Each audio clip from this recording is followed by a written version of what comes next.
जय हिंद सभी दोस्तों को। आज हम बात करेंगे दोस्तों 2D के सारे फॉर्मूले। मैंने पिछली क्लास में दोस्तों 2D और 3D के मिक्स कराए थे। आज मैं इस पूरी क्लास में दोस्तों ओनली 2D के फॉर्मूलों की बात करूंगा। तो सबसे पहले हम बात करेंगे सर्कल। सर्कल दोस्तों वह घिरा हुआ तल है जो एक निश्चित बिंदु से हमेशा समदूरस्थ होता है। वृत्त कहलाता है, अर्थात किसी निश्चित बिंदु से समान दूरी पर स्थित बिंदुओं का बिंदुपथ वृत्त कहलाता है। ये दोस्तों आपका एक वृत्त दे रखा है जो कि आपको दिख रहा होगा। ये इस प्रकार का दोस्तों एक वृत्त है, ठीक है। ओके, ये इसकी जो चारों तरफ रेडियस है जो आपको दिख रही होगी, ये इसकी दोस्तों क्या है, रेडियस है, जो कि मैं इसे ब्लैक कलर से डिनोट कर रहा हूँ। इस आपको दिख रहा होगा शायद, ठीक है। ये आपकी क्या है, रेडियस है, ठीक है। और ये आपकी क्या है दोस्तों, आपकी ये है त्रिज्या। क्या है दोस्तों, त्रिज्या। मेरा मतलब ये तो इसकी सरकमफेरेंस है। क्या है, सरकमफेरेंस। ये इसकी सरकमफेरेंस है और दोस्तों ये इसकी क्या है, रेडियस है, ठीक है।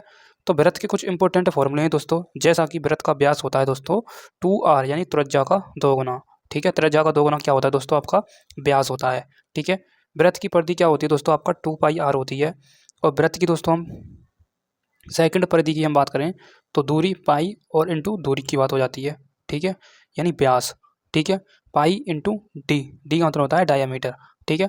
और वृत्त का क्षेत्रफल दोस्तों पाई आर स्क्वायर होता है, ठीक है। और वृत्त की त्रिज्या दोस्तों आपका क्या होती है, अंडर रूट वृत्त का क्षेत्रफल बट्टे पाई, ये वृत्त की त्रिज्या निकालनी हो तो, ठीक है। नेक्स्ट बात करते हैं दोस्तों, आपका नेक्स्ट है त्रिभुज। त्रिभुज के सभी फॉर्मूले की हम बात करेंगे। त्रिभुज के प्रकार, जैसा कि दोस्तों आपको बनता है भुजाओं के आधार पर त्रिभुज और कोणों के आधार पर त्रिभुज। भुजाओं के आधार पर दोस्तों आपका 3 प्रकार का, कोणों के आधार पर दोस्तों आपका 3 प्रकार का होता है। पहला दोस्तों आपका है आपका समबाहु त्रिभुज, सेकंड समद्विबाहु त्रिभुज और विषमबाहु त्रिभुज। उसके बाद कोणों के आधार पर दोस्तों न्यून कोण, अधिक कोण और समकोण, ये आपको दिख रहे होंगे, ठीक है। तो नेक्स्ट आगे की तरफ चलते हैं। जैसा कि दोस्तों आपका सबसे फर्स्ट हम बात करेंगे, 1 मिनट इसको हम छोड़ते हैं, चलो यहीं से चालू कर लेते हैं, हम आयत से ही चालू कर लेते हैं, ठीक है। आयत का क्षेत्रफल होता है दोस्तों आपका लंबाई इंटू चौड़ाई, और आयत का परिमाप होता है, ठीक है, 2 गुणा लंबाई प्लस में चौड़ाई, ठीक है। यानी 2 गुणा लंबाई प्लस में चौड़ाई क्या होता है दोस्तों, आयत का क्या होता है दोस्तों, पेरीमीटर होता है, ठीक है। उसके बाद आयत का विकर्ण होता है दोस्तों √2 इंटू भुजा, √2 इंटू भुजा, बट ये नहीं होता है, ठीक है। ये नहीं होता है, लंबाई का स्क्वायर और चौड़ाई का स्क्वायर क्या होता है इसका दोस्तों, डायगोनल होता है। अब बात करें दोस्तों आगे की साइड में, कमरे की चारों दीवारों का क्षेत्रफल क्या होता है, ठीक है। इसे छोड़ते हैं, ये इसमें नहीं आएगा, ठीक है। अब आयत के कुछ प्रॉपर्टीज दे रखी हैं दोस्तों, आमने सामने की भुजाएं बराबर और समानांतर होती हैं, प्रत्येक आंतरिक कोण 90 डिग्री का होता है, दोनों विकर्ण लंबाई में बराबर होते हैं और एक दूसरे को समद्विभाजित डिसेक्ट करते हैं। सभी आंतरिक कोणों का योग 360 डिग्री होता है, 360, ठीक है। ये आपको पता होना चाहिए। नेक्स्ट आगे की तरफ चलते हैं दोस्तों, आपका ये बेसिक त्रिभुज के कुछ डायग्राम दे रखे हैं, इसमें आप देख सकते हैं। जैसा कि दोस्तों उसमें समबाहु त्रिभुज क्या होता है दोस्तों, ठीक है। न्यून कोण क्या होता है दोस्तों आपका, ठीक है। विषमबाहु त्रिभुज में दोस्तों 3 भुजाएं अलग अलग होती हैं, ठीक है, विषम यानी अलग अलग। और न्यून कोण में दोस्तों क्या होता है, तीनों कोण न्यून कोण होते हैं और 2 भुजाएं इसमें बराबर होती हैं दोस्तों, इस प्रकार से, ठीक है। उसके बाद दोस्तों आपका अधिक कोण, एक कोण अधिक कोण 90 डिग्री, ठीक है, 90 डिग्री अंश से बड़ा होता है। और समबाहु त्रिभुज की हम बात करें दोस्तों, आपका सभी भुजाएं बराबर होती हैं और समकोण त्रिभुज में दोस्तों एक कोण 90 डिग्री का होता है, ये आपको पता होना चाहिए, ठीक है। अब आगे की तरफ बात करें दोस्तों, ये है आपका समद्विबाहु त्रिभुज, ठीक है। ये समद्विबाहु त्रिभुज आपको दिख रहा होगा, ठीक है। इसकी हम बात करते हैं। देखो दोस्तों, समद्विबाहु त्रिभुज के इंपॉर्टेंट फॉर्मूले बन जाते हैं और समबाहु त्रिभुज के भी इंपॉर्टेंट 2D में फॉर्मूले बन जाते हैं। सबसे पहले हम बात करेंगे दोस्तों आपका समबाहु के सभी मुख्य इंपॉर्टेंट सूत्र। देखो भुजा को हम ए से डिनोट करेंगे, ठीक है, तीनों भुजाएं बराबर होती हैं। क्षेत्रफल दोस्तों आपका होता है ये, ठीक है, √3/4 इंटू भुजा का स्क्वायर यानी ए का स्क्वायर होता है। और इसकी हाइट होती है दोस्तों आपका √3/2 इंटू भुजा, भुजा ए मान ली मैंने। और पेरीमीटर होता है दोस्तों आपका 3a, क्या होता है पेरीमीटर, 3a होता है, ये आपको पता होना चाहिए। यदि हम अर्ध पेरीमीटर की बात करें, अर्ध परिमाप की यानी सेमी पेरीमीटर की बात करें, तो कुछ नहीं है, पेरीमीटर में 2 का डिवाइड कर दो और ये अर्ध पेरीमीटर आ जाएगा, ठीक है। इसके कुछ इंपॉर्टेंट सूत्र हैं, इनको भी याद कर लीजिए। यदि ऊंचाई दे रखी हो तो क्षेत्रफल h² में √3 आ जाएगा। यदि भुजा दे रखी हो तो भुजा के लिए अप्लाई करना है तो 2h में √3 आ जाएगा, ठीक है। नेक्स्ट आगे की साइड में बात करें दोस्तों, चलो एक बार मैं आपको समबाहु त्रिभुज के सभी फॉर्मूले को रिपीट कराता हूँ। देखो दोस्तों, इसका जो पेरीमीटर होता है वो होता है दोस्तों आपका 3a, ठीक है, पेरीमीटर। यदि अर्ध पेरीमीटर देखना है तो 3a/2 कर देना है, ठीक है। यदि क्षेत्रफल देखना है दोस्तों, क्षेत्रफल देखना है तो √3/2 और भुजा का स्क्वायर आ जाएगा, ये इसका क्या हो जाएगा, क्षेत्रफल हो जाएगा, किसका, समबाहु त्रिभुज का, ठीक है। तो ये इंपॉर्टेंट 3 से 4 फॉर्मूले बन जाते हैं। अब बात करते हैं दोस्तों आगे की तरफ में, इसे हम छोड़ते हैं, ठीक है, इसको भी हम छोड़ते हैं। यहाँ से दोस्तों समद्विबाहु त्रिभुज के इंपॉर्टेंट फॉर्मूले हैं, इनको हम कवर करते हैं। एक क्षेत्रफल दोस्तों है, क्षेत्रफल है इसका जो कि b/4, 4a² माइनस का b², जहाँ a आपकी क्या है, बराबर भुजाएं और b आपका क्या है, आधार है, ठीक है।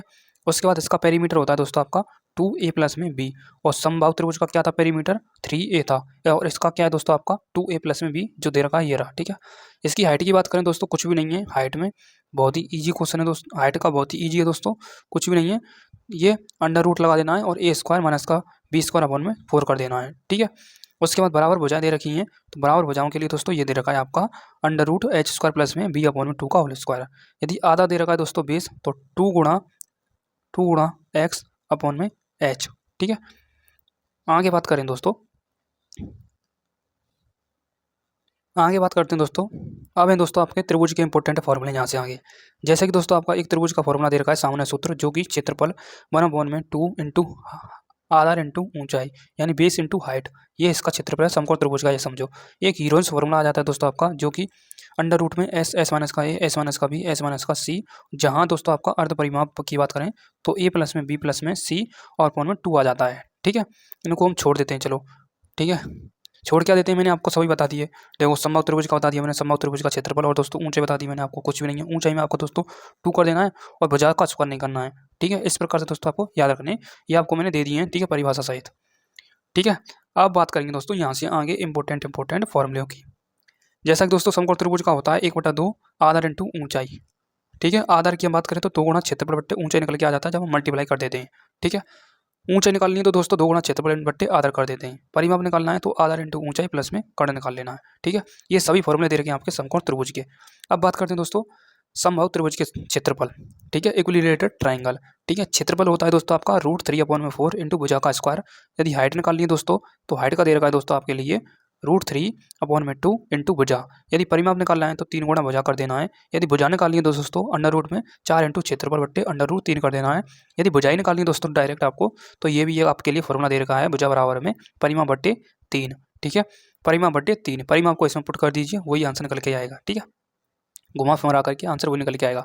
ये आपके समद्विबाहु त्रिभुज के दे रखे हैं दोस्तों आपका आइसोस्केल्स ट्रायंगल्स। क्षेत्रफल दोस्तों b/4 इंटू √4a² और b² दे रखा है। ऊंचाई 1/2 इंटू 4a² माइनस का b² दे रखा है, और पेरीमीटर दोस्तों 2a प्लस में b दे रखा है, जहाँ a दोस्तों समान भुजा है और b आपका क्या है बेस यानी आधार है। समद्विबाहु त्रिभुज की हम बात करें दोस्तों तो क्षेत्रफल दे रखा है आपका, सभी दे रखे हैं ये। ठीक है, इनको भी एक बार याद कर लेना। ठीक है, और मैंने दोस्तों इस पीडीएफ में भी डाल दिए हैं, इनका भी एक बार मैं कोई रिवीजन करा देता हूँ। यहाँ पर दोस्तों मैंने कंबाइंड सभी जितने भी पढ़ाए वो सभी। ठीक है, जैसा कि दोस्तों समकोण त्रिभुज का क्षेत्रफल होता है 1/2 बेस इंटू हाइट। समकोण त्रिभुज की आधार की हम बात करें तो 2 गुणा क्षेत्रफल बट्टे ऊंचाई। समकोण त्रिभुज की ऊंचाई की बात करें दोस्तों, ये तो आधार हो गया, ये ऊंचाई हो गया, 2 गुणा क्षेत्रफल बट्टे आधार। समकोण त्रिभुज के परिमाप की बात करें दोस्तों, आधार प्लस में ऊंचाई प्लस में कर्ण होता है। समबाहु त्रिभुज के क्षेत्रफल की बात करें दोस्तों √3/4 इंटू भुजा का स्क्वायर, और समबाहु त्रिभुज की ऊंचाई की बात करें तो √3/2 इंटू भुजा होता है। समबाहु त्रिभुज की परिमाप की बात करें तो दोस्तों 3 इंटू भुजा होता है, और समबाहु त्रिभुज की भुजा की बात करें दोस्तों 4 इंटू क्षेत्रफल बट्टे √3 होता है, या परिमाप बट्टे 3 होता है। ठीक है, और समद्विबाहु त्रिभुज का क्षेत्रफल दोस्तों b/4 अंडर रूट में 4a² माइनस का b² होता है। और समद्विबाहु त्रिभुज की ऊंचाई की बात करें तो 1/2 into under root 4a² minus का b² होता है। समद्विबाहु त्रिभुज के परिमाप की बात करें तो दोस्तों 2a प्लस में b होता है। और दोस्तों ये तो दोस्तों समद्विबाहु है। ठीक है, समद्विबाहु त्रिभुज की परिमाप। ठीक है, और यदि यहाँ पर समबाहु आ जाता तो 3a आ जाता है परिमाप उसका, और अर्ध परिमाप 3a तो परिमाप है, अर्ध परिमाप में 2 लगा देना है और कुछ नहीं है। और समद्विबाहु समकोण त्रिभुज का क्षेत्रफल दोस्तों 1/2 भुजा स्क्वायर होता है, और समद्विबाहु समकोण त्रिभुज का क्षेत्रफल दोस्तों 1/4 कर्ण का स्क्वायर होता है। उसके बाद दोस्तों समद्विबाहु समकोण की कर्ण की बात करें तो अंडर रूट में 4 इंटू क्षेत्रफल होता है, और समद्विबाहु समकोण त्रिभुज की परिमाप की बात करें तो 2a प्लस में h होता है। तो ये सभी फॉर्मूले दोस्तों आपको मैंने कवर करा दिए हैं। ठीक है, अब आता है दोस्तों आपका समांतर चतुर्भुज। क्या आता है दोस्तों समांतर चतुर्भुज? समांतर चतुर्भुज कुछ भी नहीं है दोस्तों आपका, यदि क्षेत्रफल निकालना है तो b इंटू एच कर देना है, बेस इंटू हाइट कर देना है, यदि क्षेत्रफल निकालना है तो दोस्तों। ठीक है, उसके बाद दोस्तों आपका यदि थीटा दे रखा है तो a into B into sine theta कर देना है। यदि पेरीमीटर पूछ रहा है तो पेरीमीटर के लिए दोस्तों आपका 2 और कोष्टक में a प्लस बी कर देना है। यदि हाइट निकालनी है तो h बराबर में a/b कर देना है। ठीक है, यदि विकर्ण निकालना है दोस्तों d1 और d2 निकालना है तो d1 का होल स्क्वायर, विकर्ण की लंबाई निकालनी है तो d1 का होल स्क्वायर प्लस में d2 का होल स्क्वायर बराबर में 2a² प्लस में b² कर देना है। ठीक है, ओके, ये वेरी वेरी इंपॉर्टेंट है। ठीक है, समांतर चतुर्भुज की। ठीक है, ओके, अब बात करते हैं दोस्तों आगे, यही दोस्तों आपके। ठीक है, एक रह गया दोस्तों आपका समलंब। क्या रह गया है? समलंब चतुर्भुज रह गया है, उसका फॉर्मूला भी आप एक बार याद रख लीजिए। ठीक है, समलंब चतुर्भुज y बराबर में 1/2। ठीक है, b a प्लस में h, ये होता है दोस्तों समलंब चतुर्भुज का। ठीक है, ओके, तो मैंने यहाँ तक दोस्तों आपके पूरे 2D के फॉर्मूले कवर करा दिए हैं और 2D का इसमें कोई भी फॉर्मूला नहीं रहा है। एक और लिख लीजिए 2D का फॉर्मूला, जो कि दोस्तों आपको याद रखना ही रखना है। एक दोस्तों आपका वृत्त के त्रिज्यखंड का क्षेत्रफल जो कि आता है। एक दोस्तों आपका याद रखना है 2 पाई प्लस में 2r, ठीक है। एक दोस्तों आपने वृत्त की परिधि पढ़ी है ना, 2 पाई r, ये वृत्त की अर्ध परिधि का हुआ फॉर्मूला, ठीक है, 2 पाई प्लस में 2r। और एक दोस्तों आपका त्रिज्यखंड, एक जो दोस्तों वृत्त के चतुर्थांश का भी फॉर्मूला है 1/4 पाई r स्क्वायर, ये भी आपको याद रखना है। और एक त्रिज्यखंड का क्षेत्रफल है पाई r स्क्वायर थीटा अपॉन में 360, ठीक है, एक ये है। और एक इसमें एक और फॉर्मूला बन जाता है, यदि थीटा की वैल्यू उसने दे रखी है तो आपको साइन थीटा उसमें पुट कर देना है इसी फॉर्मूले में। इसी को दोस्तों मॉडिफाई करके बनाया है एक फॉर्मूला, जो कि पाई r स्क्वायर थीटा अपॉन में 360 माइनस का 1/2 साइन स्क्वायर थीटा, एक ये भी फॉर्मूला है, ठीक है। इसको भी एक बार याद रख लेना, ठीक है। तो यही फॉर्मूले तो दोस्तों आपके इंपॉर्टेंट कम से कम 20-25 को फॉर्मूले होंगे और कुछ भी नहीं है, ठीक है। तो क्लास कैसी लगी वो मुझे कमेंट में बता करके जरूर जाना। Thank you. अगला कौन सा टॉपिक पर वीडियो लेकर के आऊँ वो भी बता करके जाना।